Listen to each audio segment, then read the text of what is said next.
Pelatih PSM Makassar, Bernardo Tavares, ucapkan terima kasih kepada supporter usai menaklukkan Dewa United dengan skor 2-0.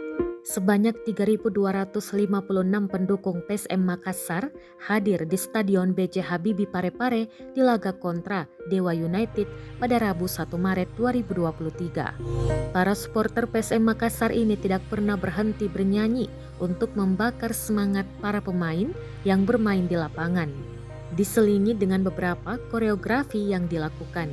Dukungan diberikan mulai peluit babak pertama dimulai. Hasilnya Stadion B.J. Habibie sudah bergemuruh 2 menit pertandingan dimulai.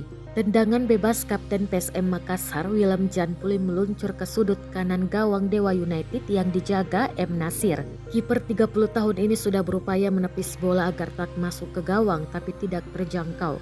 Sorakan dukungan semakin menjadi-jadi diiringi drum yang dipukul. Bernardo Tavares sampaikan terima kasih kepada supporter yang sudah datang mendukung di pinggir lapangan dengan kondisi hujan. Belum lagi laga PSM Makassar versus Dewa United ini berlangsung di hari kerja. Mereka rela mengorbankan waktunya demi mendukung PSM Makassar. Tavares berharap supporter bisa kembali hadir ketika lawan Persis Solo di Stadion B.J. Habibie pada Minggu 5 Maret 2023. Sebab kehadiran mereka menambah energi ekstra pemain, apalagi waktu istirahat pemain sangat minim.